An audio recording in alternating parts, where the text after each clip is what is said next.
कोकिला व्रत कथा भावयुक्त शैली में। શ્રાવણ મહિના તો શિવ ભક્તો માટે ખાસ માનાય છે, પણ એની પૂર્વ પીઠિકા બનાવતો એક દિવ્ય વ્રત અષાઢ પૂર્ણિમાથી શરૂ થાય છે. એ છે કોકિલા વ્રત. પ્રારંભ એક જિજ્ઞાસા. કેટલી વાર સ્ત્રીઓ પૂછે છે કે શિવજી તો સ્વયં દયાલુ છે, પણ એની પ્રાપ્તિ માટે દેવી સતીઓને કઠોર તપ કરવું પડે એવું શા માટે? આ પ્રશ્નનો ઉત્તર છે કોકિલા વ્રતની અંદર છુપાયેલી એક રહસ્યમય કથા. શિવ પ્રેમ, વિરોધ અને બલિદાન બહુ જૂની વાત છે. બ્રહ્માજીના માનસ પુત્ર રાજા દક્ષના ઘર દેવી સતીનો જન્મ થાય છે. સતી બચપનથી જ શિવજીની ભક્ત, શિવજીના ધ્યાનમાં લીન રહેનારી. પણ રાજા દક્ષ તે તો વિષ્ણુ ભક્ત હતા અને શંકરજીની અવજ્ઞા કરતા. દક્ષને સતીનો વિવાહ શિવજી સંગે કરવો નહોતો, પણ સાથી તો શિવ ભક્ત તેઓ શિવજીને વરણ કરે છે. શાદી થઈ જાય છે, પણ દક્ષ રાજા એના અપસ્ટેર સુધી દિલથી વિરોધ કરે છે. દક્ષે અપમાન અને ક્રોધ. એકવાર દક્ષે ભવ્ય યજ્ઞનું આયોજન કર્યું, બધા દેવોને બોલાવ્યા, પણ શિવ અને સતીને નિમંત્રણ ના આપ્યું. સતી જાણતી કે બાપ એને બોલાવ્યા નથી, પણ પતિનું અપમાન સહન ન થાય એથી યજ્ઞમાં જાય છે. ત્યાં પહોંચતા સતીને સ્થાન ન મળે. પૂછતા દક્ષે કહે છે, શિવ કોઈ દેવ નથી, તે તો શ્મશાનવાસી ભસ્મધારી. આસાન ભલી સ્ત્રીના અંતર ના ધગધગતા ભાવ જાગે છે. પતિનું અપમાન સહન ન થાય, તે હવન કુંડમાં કૂદે અને પોતાનું જીવન ત્યાગે. તાંડવ અને શાપ શિવજીને ખબર પડે તો તાંડવ થાય. રુદ્ર રૂપે દક્ષના યજ્ઞનો નાશ કરે. ક્રોધ એટલો હતો કે એક અંશમાં કહે છે, જે સતી એ પ્રેમમાં મોહિત થઈ અને શરીર ત્યાગ્યું, તે હવે હજારો વર્ષો સુધી કોયલ બનીને કઠોર તપ કરશે. એ શાપ સતી માટે શાપ નથી, તપનો માર્ગ બની જાય છે. કોયલ બની તપ કરતી સતી હજારો વર્ષ સુધી કોયલ રૂપે દેવી સતી શિવજીની પ્રાપ્તિ માટે વનમાં તપ કરે છે. તેની તાન એવી મધુર છે કે જંગલ ગૂંજે, પણ તેની આંખોમાં કેવલ શિવ. અંતમાં તેને પાર્વતી રૂપે જન્મ મળે છે અને કઠિન તપ પછી શિવજી પોતાના અર્ધાંગિની બનાવે છે. કોકિલા વ્રત એક સ્મરણ. આજે યાદગારીમાં અષાઢ પૂર્ણિમાથી શ્રાવણ પૂર્ણિમા સુધી સ્ત્રીઓ કોકિલા વ્રત કરે છે. જે સ્ત્રી એ વ્રત શ્રદ્ધાથી કરે છે તેને ઈચ્છિત વર, દાંપત્ય સુખ અને મનોનુકૂળ ફલ મળે છે. એક પ્રશ્ન. આપણે શિવપ્રેમમાં એવી શ્રદ્ધા રાખી છે. કોકિલા વ્રત એક વ્રત નથી, તે પ્રેમ, તપ અને સમર્પણની कहानी છે. राग, द्वेष और मोह ये ત્રણ પાપરૂપી અંધકાર કે મુખ્ય કારણ છે. ઇન્હે દૂર કરવાથી ધર્મનો પ્રકાશ ફેલાય છે.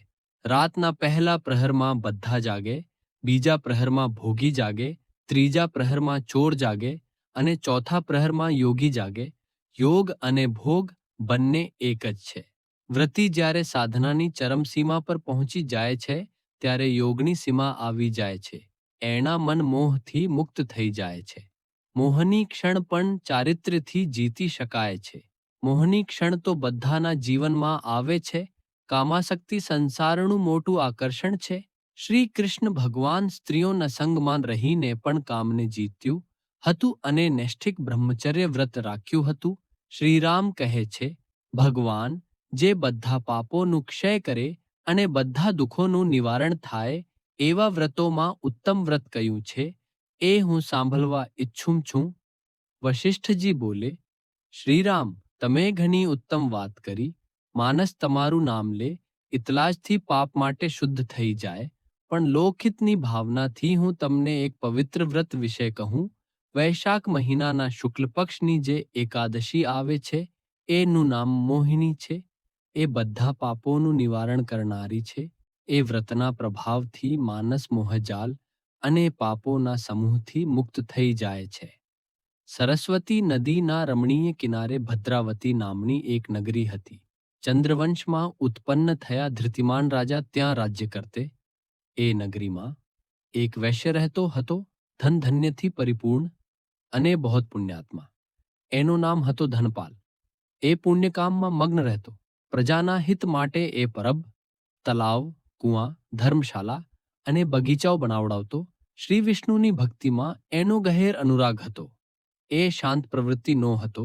એને 5 પુત્રા હતા: સુમતિ, કીર્તિબુદ્ધિ, મેઘાવી, સકૃત અને દૃષ્ટબુદ્ધિ. દૃષ્ટબુદ્ધિ, 5મો પુત્ર, હંમેશા પાપમાં ડૂબેલો રહેતો.